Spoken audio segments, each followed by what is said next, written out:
Hello friends, Bihar की रसोई में रउआ लोग के स्वागत बा। आज हम रउआ लोग के साथ शेयर करम केला के कोफ्ता, जो कि बहुत ही टेस्टी बनकर के तैयार होला। चलिए एक रेसिपी शेयर करतानी रउआ लोग के साथ। केला के कोफ्ता बनावेला हम 3 गो कच्चा केला ले ले रहनी, तीनों के उसीन ले ले बानी।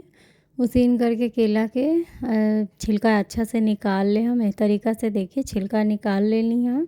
इन्हें हम बेसन ले ले बानी, 2 बड़ा चम्मच से बेसन ले ले बानी। बेसन के हम अभी साइड में रख देवतानी। पहले एकर मसाला तैयार करतानी।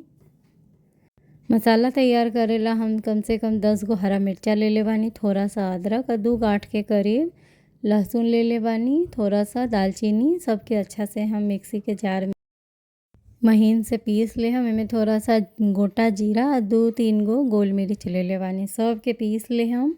देखिए इन्हें पेस्ट तैयार कर ले बानी। 3 गो प्याज के अच्छा से काट करके छील के पहले काट ले हम। ओकरा बाद एकरो हम वही पेस्ट में डाल दे हम, जेकरा में मसाला पीस ले बानी। वही जार में डाल के एकरो फाइन पेस्ट तैयार करके रख ले हम।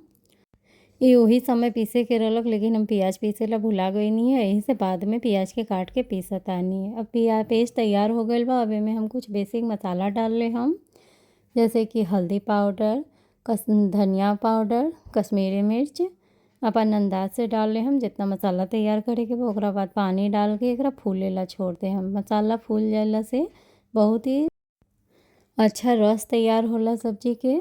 देखिए मसाला के हम फेंट के इन्हें रख देवतानी। अब चलिए बेसन के अच्छा से फेंट लेवल जाए। बेसन में हम पीसल मसाला डाल देले बानी 1 चम्मच के करीब। इनमें केला भी डाल देले बानी। अब सबके अच्छा से फेंट ले हम। केला के मीस के वही में फेंट ले रहनी। तनी से फेंटला से बहुत ही मतलब कि मुलायम कोफ्ता तैयार होला। यानी रिफाइन तेल में हम सबके डाल देले बानी। दूसरा तरफ हम प्याज के फ़ौरन डाल देले बानी। दोसर कढ़ाई में रस ला देखिए प्याज के फ़ौरन डाले बानी, जीरा डाल देले बानी। दोनों तरफ ऐसे चढ़ेले बानी काहे कि तनी सब्जी के जल्दी रहलक है, यही से इन्हें हम एक कढ़ाई में कोफ्ता के मतलब कि बड़ी तैयार करतानी। और दूसरा कढ़ाई में हम एक रस तैयार करेला दोसर कढ़ाई चढ़ेले बानी। प्याज लाल हो गई बा, सब मसाला डाल देनी। ओकरा बाद में टमाटर भी डाल देवतानी। दोनों तरफ कैला से सब्जी जल्दी तैयार हो जाई। इन्हें कोफ्ता के बड़ी भी तला ताटे। अच्छा से एकरा छान ले हम और उन्हें रस ला मसाला भी भूज रहल बानी। दोसरका घानी में भी हम कोफ्ता के बड़ी डाल देवतानी छानने लगी। रउआ ए तरीका से एक बार केला के कोफ्ता ज़रूर बनाएं, बहुत ही टेस्टी बन कर के तैयार होला। बिहार की रसोई में रउआ लोग के बहुत तरह के रेसिपी देखेला मिली। अगर हमार वीडियो थोड़ा सा भी पसंद आवत है तो हमारे चैनल के लाइक करी, सब्सक्राइब करी, ज़्यादा से ज़्यादा शेयर करी। देखिए इन्हें मसाला भी अच्छा से भुजा रहल बा दोसर कढ़ाई में। इन्हें कोफ्ता के बड़ी भी छान रहल बानी। ऐसे दोनों तरफ चढ़ला से कढ़ाई जल्दी से कोफ्ता हमार तैयार हो जाई। तनी नाश्ता के जल्दी रहलक है, यही से दोनों तरफ कढ़ाई चढ़ा देले रहनी है। सोचनी कि काहे ना एकर वीडियो भी तनी शेयर करल जा रउआ लोग के साथ। इन्हें देखिए सब कोफ्ता के बड़ी हम छान करके रख ले बानी। बहुत ही मुलायम बड़ी तैयार भइल बाटे।